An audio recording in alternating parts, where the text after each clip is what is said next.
If you have ever Googled the phrase, "What is an API?" you are not alone. It is one of the most searched tech questions on the internet, and most of the answers you get either go too deep, too fast, or are so vague.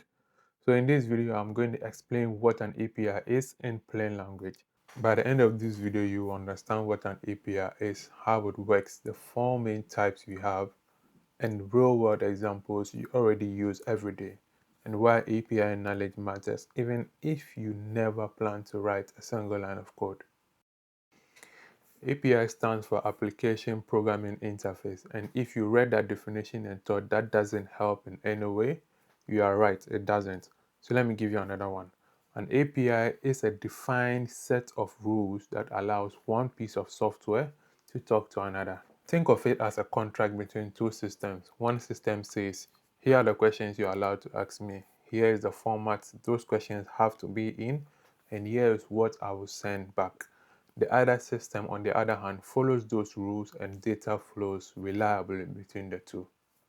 What makes this powerful is what it doesn't expose. When you use an API, you don't get access to the whole system. You only get access to parts that are designed to be shared with you.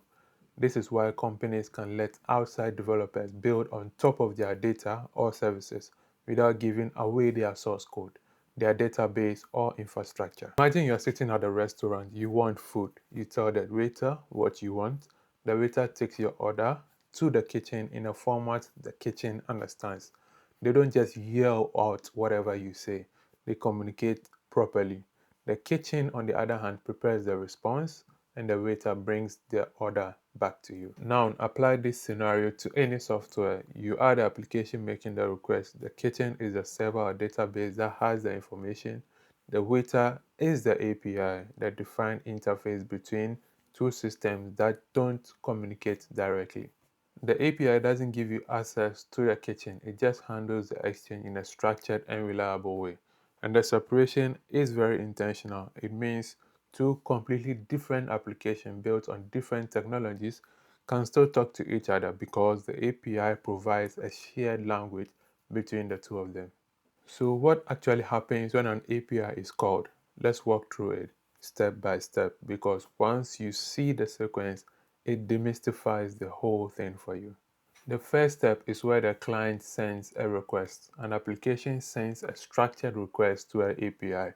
That request specifies what action is being taken. Is it retrieving data, submitting data, updating data, or deleting it? Step 2. The request travels over the internet. The request is sent using a communication protocol, most commonly HTTP or HTTPS, the same protocol your browser uses to load websites. The protocol defines how the message is packaged and delivered. Step 3. The server processes your request. The API receives the request and passes it on to the application server. The server does the work. It might query a database, run some logic, check credentials, or prepare a response for you. Step 4. The response comes back to you. The API sends the response back to the application requesting it. The most common format this response comes in is JSON.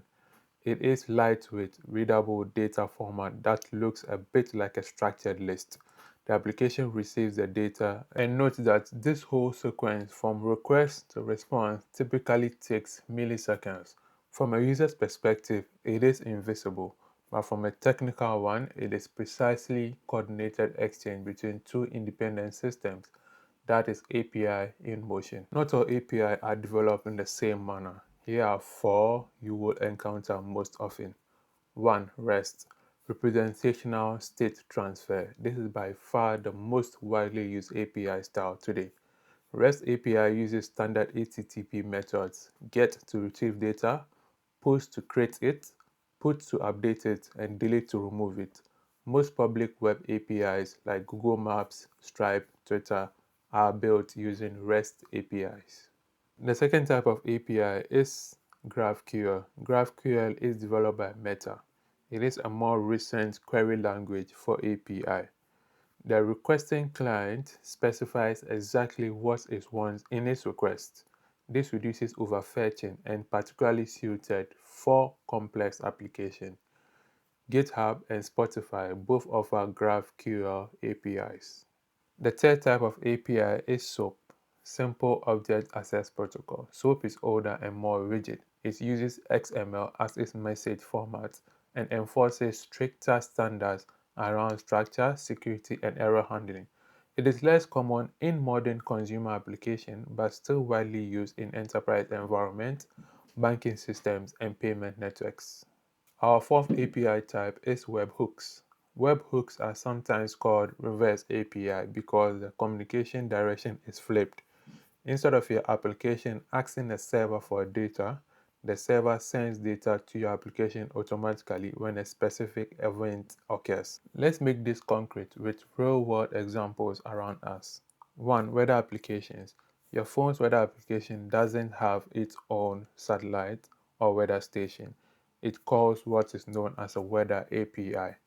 It requests a data, it receives it in JSON format, and then displays it beautifully. It is only a presentation layer. 2. Social logins. When you tap Sign in with Google on any application, the app is calling Google's authentication API. Google verifies your identity and sends back confirmation. The app never handles your password directly. That is intentional, and that is an API doing its work. 3. Online payment processing. Almost every e-commerce site processes payments through a gateway API like Stripe, PayPal, or Square. The site sends the transaction details to the payment API, which handles the secure processing and returns a success or failure. The e-commerce website doesn't touch your card details. 4. Google Maps in other applications. When you see a map inside an application that isn't Google Maps, that is Google Maps API in action. The developer didn't build a mapping system from scratch. To summarize everything we have covered so far, an API is a defined contract between two software systems that specifies how they will communicate. REST is a dominant style for modern web APIs. JSON is the most common response format, and HTTP methods like GET, POST, PUT, DELETE are the actions that define what a REST request is doing. You can find a full breakdown of what an API is on our website demystifybyte.com with a step-by-step request flow, all 4 API types in details and the career context, link in the description below. If this video helped you in any way, kindly like, comment, and subscribe to our channel. We break down tech concepts like this every single week. And don't forget to comment below, what tech concept do you want us to go into detail? See you in the next one.